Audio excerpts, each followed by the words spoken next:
ఎవరికి అందకుండా గాజా ప్రజల దగ్గర అధిక రేట్లు వసూలు చేసింది. అసలు వాళ్ళకి రెవెన్యూ ఏముందండి? రేట్లు వీళ్ళు ఎంత ధరలు పెట్టుకుంటా ఏముంది? అసలు గాజాలో లా అండ్ ఆర్డర్ లేదు. ఫస్ట్ ఆఫ్ ఆల్ అనుక్షణం భయంగానే హమాస్ చేతిలో పడి ఎప్పుడు చచ్చిపోతాం. ఈవెన్ గాజాలో నివసించే ఇస్లాం ఫాలో అయ్యే వాళ్ళు కూడా ఇబ్బంది పడుతున్నారు అక్కడ. అవును, ముస్లిమ్స్ కూడా ఇబ్బంది పడుతున్నారు. అవును. మరి వాళ్ళకి ఏంటి ఒక జీవనాధారం ఏంటి వాళ్ళకి అసలు అక్కడ గాజాలో? గాజా మంచి ఫర్టైల్ ప్రదేశం అండి, మంచి ఫ్రూట్స్, అలాగే ఫ్లవర్స్ బాగా, హార్టికల్చర్లో one of the best location అనమాట. 2005లో ఇజ్రాయలీస్ అక్కడి నుండి విత్డ్రా అయినప్పుడు అది ఒక విధంగా ప్రపంచంలో యూరోప్కి ఫ్లవర్స్ని ఎక్స్పోర్ట్ చేసేటువంటి మంచి ప్రదేశం అది.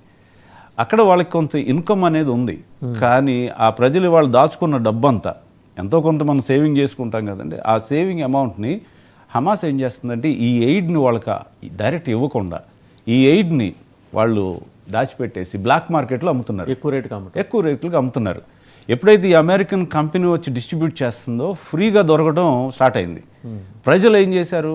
తిరగబట్టం ప్రారంభించారు హమాస్ మీద. ఇప్పుడు యుఎన్ ఏం చేసిందంటే అమెరికన్ కంపెనీ వద్దు, హమాసే డిస్ట్రిబ్యూట్ చేస్తుందని హమాస్కి మరలా సప్లై చేయడం స్టార్ట్ చేశారు. కర్రపెత్తనం యుఎన్కి ఎవరు ఇచ్చారండి? అది ప్రపంచంలో పెత్తనం చేయటానికి ప్రపంచంలో ఉన్న పెద్ద పెద్ద సంస్థలన్నిటికీ ఇజ్రాయేల్ ఒక వేదికగా మారిందండి. షో బిజినెస్ చేసే వాళ్ళకి ఇజ్రాయెల్ ఒక వేదికగా మారింది. ఈవెన్ మీరు చూడండి, ఈ ఇజ్రాయెల్ మీద స్టేట్మెంట్స్ ఇచ్చే వాళ్ళందరూ కూడా సెలబ్రిటీస్, పెద్ద celebrity, pop stars, football players, వరల్డ్లో ఉన్నటువంటి పెద్ద వాళ్ళందరూ ట్విట్టర్లో యాంటీ ఇజ్రాయేలీ స్టేట్మెంట్స్ ఇస్తూ ఉంటారు. ఎందుకంటే ఇక్కడ చాలామంది ఫాలో అవుతున్నారు కదా వాళ్ళని. ఈ ఫాలో అయ్యే వాళ్ళ కోసం వీళ్ళు ఏం చేస్తున్నారంటే లేనిపోయిన ఈ పెత్తనం తీసుకుని వాళ్ళ పక్షంగా ఈ స్టేట్మెంట్స్ ఇస్తున్నారు. ఇది చాలా బాధాకరమైనటువంటి ఒక పరిస్థితి మనం చెప్పాలి. ఎందుకంటే నిజాన్ని అబద్ధంగాను, అబద్ధాన్ని నిజంగా చేయటానికి ఇంతమంది. అవును సార్, అక్కడ 22 అరబ్ కంట్రీస్ ఉన్నాయి, ఒక 125 కోట్ల ముస్లిం జనాభా ఉన్నారు. వీళ్ళు 1,30,00,000. నేను అడుగుతున్నాను, ఇజ్రాయెల్ వైపు నుంచి కూడా ఫెయిల్యూర్స్ ఉన్నాయి కదా, కౌంటర్ నెరేటివ్స్ రావట్లేదు కదా. Even there is a narrative being propagated across the globe that 60,000 Palestinians were killed by Israel అని వస్తున్నప్పుడు జనం 10 రోజులు చెబితే 11వ రోజు నమ్ముతారు అది. అవును, వీళ్ళు ఎందుకు చెప్పట్లా? ఇక్కడ వీళ్ళ వైపు నుంచి కూడా కొంచెం లోపం ఉంది కదా, చిన్న లోపం అది. అంటే they are very good at technology, proper dissemination of facts జరగట్లేదు ఇజ్రాయెల్ వైపు నుంచి అనేది ఇజ్రాయెల్ని సమగ్రంగా అధ్యయనం చేసిన వాళ్ళు, చేస్తూ వస్తున్న వాళ్ళు అంటున్నమాట. కరెక్టేనండి. ఎందుకంటే హిట్లర్ కూడా అప్పుడు జోసెఫ్ గోబెల్స్ అనేటువంటి ఆ ప్రోపగాండా మినిస్టర్ ద్వారా జూయిష్ పీపుల్ మీద మనం వార్ గెలవాలంటే ప్రోపగాండా వార్ ముందు వాళ్ళ మీద బాగా ఉధృతం చేసి ప్రపంచంలో ఉన్న సమస్యలన్నిటికీ యూదులే కారణం, Jewish people are the problem, are the source of all the problems అని చెప్పి ఫైనల్ సొల్యూషన్ అనే ఒక సిస్టమ్ని పెట్టి యూదుల్ని చంపడం స్టార్ట్ చేశాడు. ఇప్పుడు హమాస్, నాజీ హమాస్ వీళ్ళిద్దరూ కూడా ఒకళ్ళనొకళ్ళు కాపీ చేస్తారు.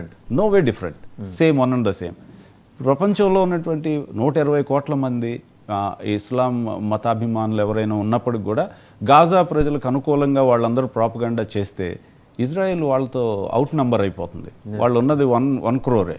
కనుక ప్రాబబ్లీ మీరు అన్నట్టుగా ప్రాపగండా విషయంలో ఇజ్రాయెల్ అంత యాక్టివ్గా లేదు. కానీ నిజాలు ఎప్పటికైనా దాగవండి.